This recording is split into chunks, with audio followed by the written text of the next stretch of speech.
Hello বন্ধুরা, আপনাদের কাছে যদি একটু সময় থাকে তাহলে অনুরোধ করব ভিডিওটি শেষ পর্যন্ত দেখার জন্য। কারণ আজকের ভিডিও হয়তো তোমাদের জীবনে ভবিষ্যতে কামে লাগতে পারে।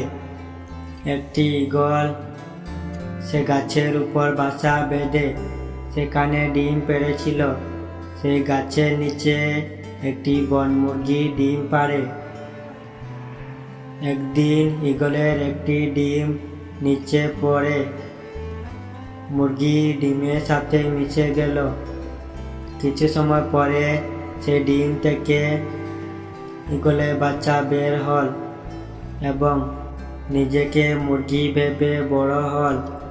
বাকি মুরগির সঙ্গে সে বড় হয়েছে। একটি মুরগি যে কাজ করে সেও একই কাজ করে।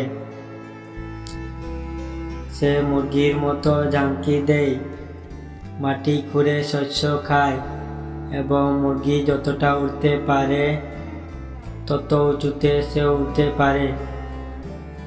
একদিন সে আকাশে একটা ঈগল দেখতে পেল, যেটি খুব গর্বের সাথে উড়ছিল। সে তার মা মুরগিকে জিজ্ঞেস করল, যেটা খুব গর্বের সাথে উড়ছে তার নাম কি? মুরগি মা উত্তর দিল, সেই পাখিটা একটা ঈগল। তখন বাচ্চা ঈগল মুরগি মাকে জিজ্ঞেস করল, কেন সে নিজে এত উঁচুতে উঠতে পারে না?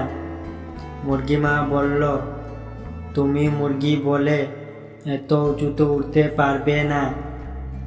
সে ঈগলটি মুরগি মা কথা মনে মুরগির মতো জীবনযাপন করতে করতে একদিন মারা যায়। আমরা যাই ভাবি বা নতুন কিছু করার চেষ্টা করি না কেন, অন্যরা আমাদের এই বলে থামে যায় যে তুমি এটা করতে পারবে না, এটা ঘটতে পারবে না, এবং আমরা আমাদের সিদ্ধান্ত পরিবর্তন করি এভাবে যে আমি সত্যি এটা করতে পারবো না এবং হাল ছেড়ে দেই। এর প্রধান কারণ হলো নিজের প্রতি বিশ্বাস না থাকা। নিজের বন্ধুরা লোকরা যাই খুশি তাই বলুক, নিজের উপর আস্থা হারাবেন না। নিজেকে নিচু জয় নিশ্চিত হলে কালপুরুষরাও লড়াই করে, তাদের বলা হয় সাহসী। যারা পরাজয় নিশ্চয় হলেও হাল ছাড়ে না। আর ভিডিওটি ভালো লাগে থাকে তাহলে ভিডিওটির পাশে থাকুন।